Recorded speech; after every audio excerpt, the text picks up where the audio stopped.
Good morning again. If you would please turn your Bibles to the book of Ecclesiastes. We continue a series this morning in the book of Ecclesiastes. I want to start with a story. And for you to fully appreciate this story, you need to understand that my dad is a really smart guy. Okay, my father, before he became a preacher, had a master's degree in mathematics, taught calculus and physics, and just generally has a good grasp on reality, knows how the world works. Pretty nerdy, but one of those smart guys, okay? Smart guy. Again, you need to keep that in your minds as we hear this story. Because a couple years ago, my dad and I were playing golf, come up to a tee, he hits a shot, he hits a really high ball, he looks for it, loses it up in the sky, turns to me and says, "David, did it come down?" I couldn't help myself. I looked at him and said, "Dad, no, I think it's still up there."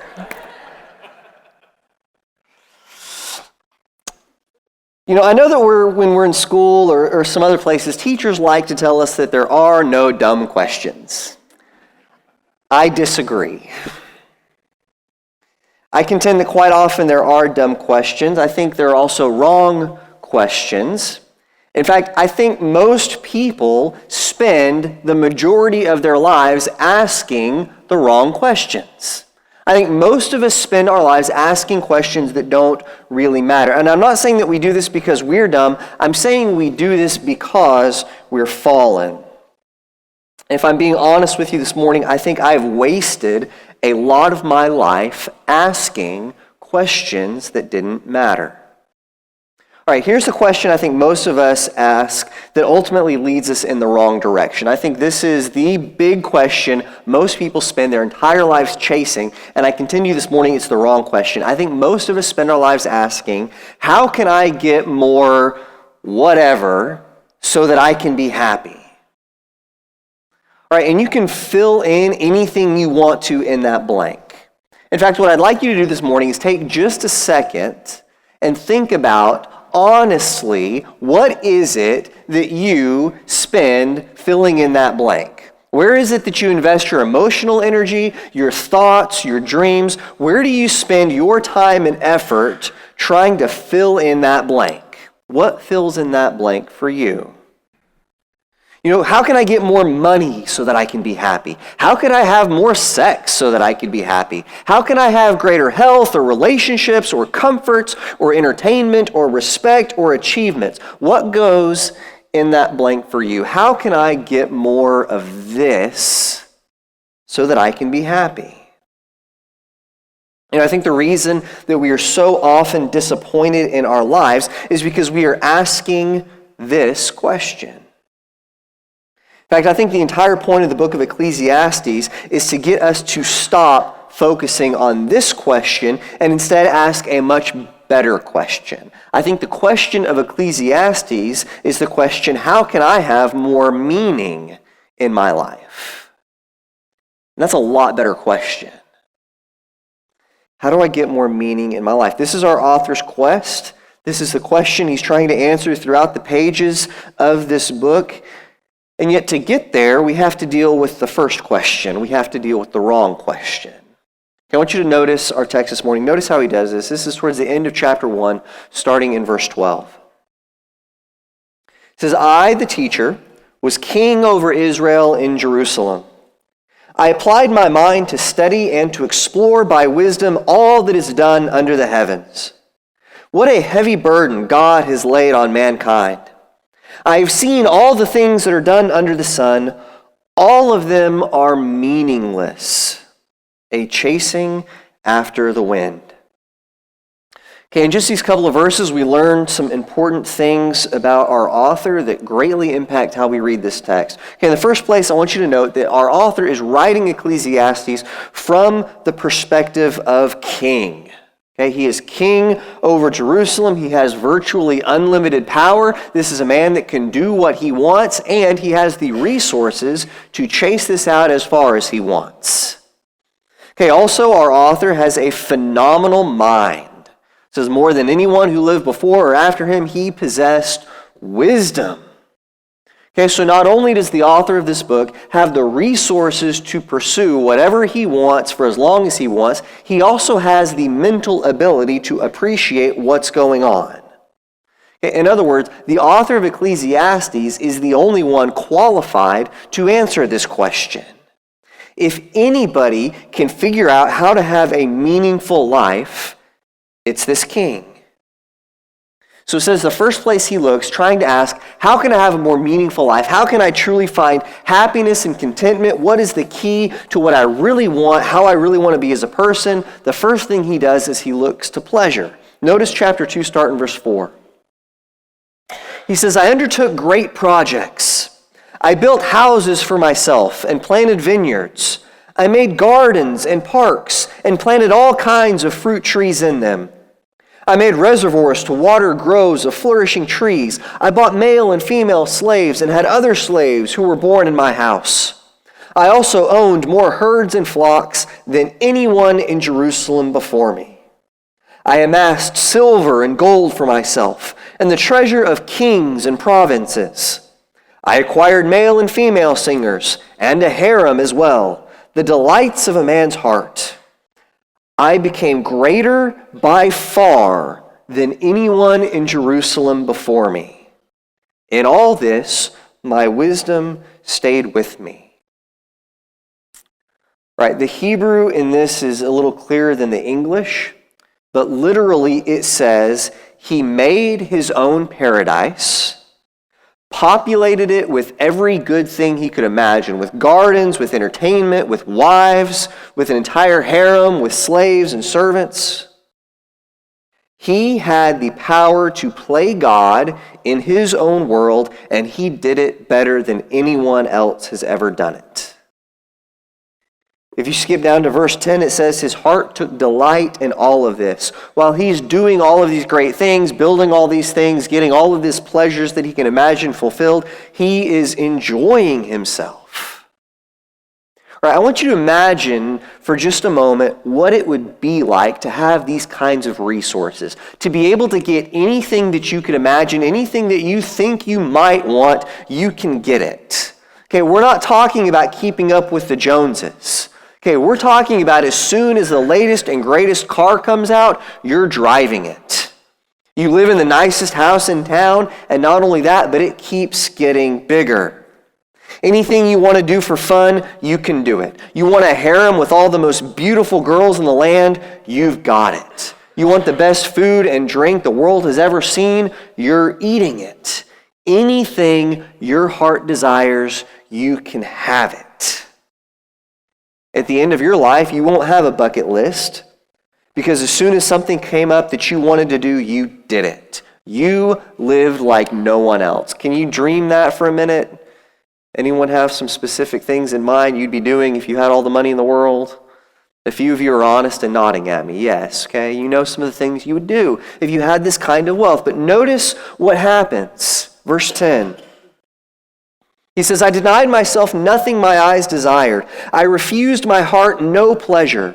My heart took delight in all my labor, and this was the reward for all my toil. Yet when I surveyed all my hands had done, and what I had toiled to achieve, everything was meaningless, a chasing after the wind. Nothing was gained under the sun. Okay, this is an important point, and we cannot miss this. This changes the direction of our lives if we'll take this seriously. Okay, in our quest for meaning, the conclusion of Ecclesiastes is simple. He tells us pleasures are meaningless. Even if you could, okay, whatever you could fill in that blank from earlier with, even if you could do that thing, even if you could have that thing to your heart's desire, it wouldn't make you happy. Even a king with unlimited time, unlimited money, resources, and wisdom couldn't find anything lasting or substantial in chasing pleasure. Okay, he'll go on to tell us several reasons this are true. Okay, first place, he says even fools have pleasure. Okay, even the dumbest people you know how to have a good time. He also says evil people have pleasure. In fact, sometimes evil people have lots of fun. Okay, Satan knows all about having a good time. If what we're really interested in is having fun, then you're in the wrong place. Okay, there's more fun things to do than sit in church on Sunday morning. Okay, I know I'm pretty attractive, tell good stories and that kind of thing, but you should go play golf or go fishing if what you're really interested in is spending your morning having fun. If pleasure is the ultimate pursuit, there's better places to be. And yet I think the way we live our lives, the way we're tempted to live lives, is we keep stubbornly chasing our pleasures as if they would suddenly start working for us the way we want them to. Okay, and we fall into thinking, well, if I could just finally get that whatever, if I could finally fill in that blank that we talked about at the beginning, then finally we could be happy. You know, at our house we have a whiteboard. And on our whiteboard, I've drawn 3 boxes. Okay, and the first box, let me tell you, all 3 boxes have numbers in them. Okay, the first box has our debt. Okay, this is all our student loans that we've still got outstanding. Okay, our second box has our savings goal, right? Here's what I want in our savings account. Our third box has our new car fund. Okay, after we get the first 2 boxes taken care of, the next thing is we're going to start saving up from replacing our cars. Right, and I know that it's not true, but I find myself thinking, if I could just get those 3 boxes to say what I want them to say, if I could just get all the way out of my debt, if I could just get all my savings built up the way I wanted to, if I could just get enough money for the cars that we want to drive, if I could just get the money right, then I'd be happy. You know, last night, one of my kids blew out his diaper. Okay, I didn't put a picture up here for you. You can just imagine this, all right? Sometimes I look at my children and I think, you know, if I could just get done with diapers, then I'll be happy. Or if just we could get to the point where they can bathe themselves, or if we could just get to the point where they would sleep in the mornings, or any other number of things that we want our children to do, if we could just get them to here, then I'll be happy. At other times, I look at my schoolwork and think, when I'm finally done with school, then I'll be happy. If we could just get done with that whatever, then we'll be happy. Ecclesiastes says, if the point is to make some kind of lasting impression or profit or find the right pleasure or get the right accomplishment or get through the right stage, it's not much of a point. Because soon enough, you and I will be dead anyways. And what does it matter? What does it matter what the numbers on my whiteboard look like? What does it matter what stages we achieved, what degrees we got? What difference does it make? Okay, if you're asking the question, how can I get greater pleasures in my life? You're asking the wrong question. Okay, so what do? Next, our wise king of Israel tries another tactic. He realizes seeking pleasure is the wrong quest. He realizes that won't get him where he wants to go. So he tries to seek wisdom instead. Okay, maybe the true way to find meaning in life is not to chase greater comfort, not to chase greater pleasures. Maybe the key to life is to work on increasing our wisdom. Notice verse 13. He says, I saw that wisdom is better than folly, just as light is better than darkness. The wise have eyes in their heads, while the fool walks in darkness. Okay, maybe we're getting somewhere. Maybe what I really want is to increase the amount of light I see with. Maybe if I could just gain some wisdom, then I could be happier. Notice what he says, but I came to realize that the same fate overtakes them both. Then I said to myself, the fate of the fool will overtake me also. What then do I gain by being wise? I said to myself, this too is meaningless. For the wise, like the fool, will not be long remembered. The days have already come when both have been forgotten. Like the fool, the wise too must die. So he says, yes, wisdom is better than folly. If you get to choose between the two, you should choose wisdom. Okay, but at the end of the day, it's still the wrong quest because just like pleasures, wisdom is meaningless. And if I'm being honest with myself, this is the goal that I tend to latch on to more than the quest for pleasure. Because so often I think if I could just have greater wisdom, if I could just have a better understanding of what's really going on in the world around me, if I could just be a little bit smarter or more clever, then that would somehow make me more content. I really want more wisdom. As a kid, I remember my favorite TV show was MacGyver. Anyone remember watching MacGyver? Is that anyone else's favorite show? That was so cool, right? He could do anything. He was smart. He was clever. Okay, that's always been my favorite kind of hero in books or in movies. Okay, it's always the clever hero. It's the one who outsmarts the bad guys that I like so well. Okay, I'm pretty excited about the new James Bond movie coming out. Anyone else excited about that one? Absolutely. Now, obviously, I like it because he reminds me a lot of myself. I don't know why they're laughing. I don't understand. Okay, but I like it because it's smart, it's clever, it's quick. Surely, if I could be more like that, if I could gain enough wisdom to figure out how these intricate plots work, if I could see how the world really works, if I could maybe take more classes, get smarter, if I could just increase my understanding, then I'd be content. But I want you to notice what our author says about this quest, chapter 1, verse 18. He says, "For with much wisdom comes much sorrow. The more knowledge, the more grief." We have a modern way of saying this. We call it ignorance is bliss, right? See, the problem with wisdom, the problem with increasing in knowledge, is that what wisdom tends to do is it dispels illusions. It shows us how the world really works, and many times we were a whole lot happier living with our illusions. When we truly see the world as it really is, we understand just how fallen it is. Wisdom brings grief and sorrow. Yes, wisdom enables us to better understand the world, but what we then understand is that we all die, and no matter how wise you are, you still aren't really in control. Okay, we talked about that point last week, right? Wisdom helps you see that you're not in control, and that no matter how wise you are or how hard you work, you cannot change the reality around you. So yes, wisdom is better than folly, but as far as finding meaning in your life goes, getting greater wisdom doesn't help. He says this too is the wrong answer to the question. Anyone feel encouraged yet? So what do we do? If chasing wisdom doesn't get me closer to meaning, and if chasing pleasure doesn't get me closer to meaning, then how should I live? Okay, notice verse 24 of chapter 2. He says, "A person can do nothing better than to eat and drink and find satisfaction in their own toil. This too I see is from the hand of God.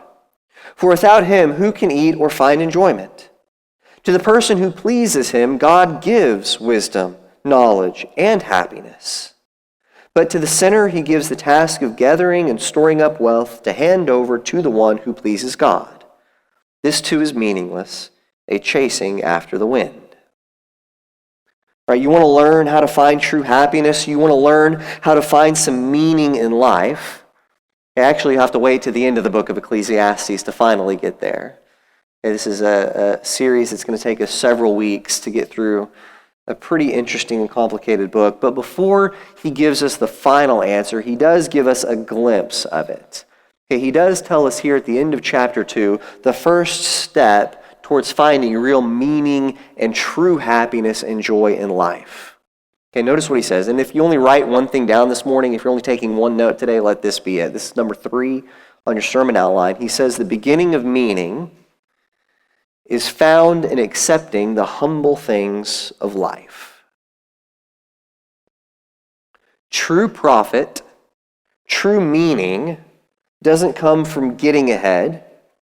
It comes from enjoying what God has given you. And it sounds ironic, but the way to pursue joy is to quit pursuing joy. Okay, pursue God, and he will give you joy as a byproduct. When you pursue joy, you're pursuing yourself. And if anything, the book of Ecclesiastes is teaching us that it's not about you. The world doesn't revolve around me. It doesn't revolve around you. The world revolves around God. And when we learn how to put God at the center, accept the gifts that he's given us, then we can find joy. When I put myself at the center and try to pursue meaning and joy and happiness for myself, then I'll never get it right because I've got my entire worldview wrong. We learn how to take yourself out of the center, put God in the center, and then we're on to something.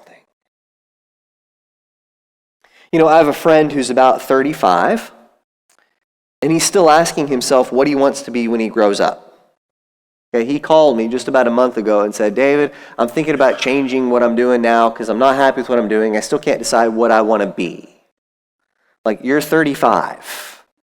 It's about time to figure that out. Okay? But he keeps thinking if he can just get this one thing figured out in his life, if he can just find that one perfect job, then he'll be happy. How often do we do that? Okay, and we don't always do it with work. We do it with any other number of things. We keep thinking, if I could just get this one thing right, then I would be happy.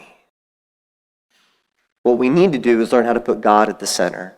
We need to learn how to look at our lives and say, here's the things God has given me. Here's where I am right now. Here's what God is doing. And with him at the center, here's how I can find happiness in that.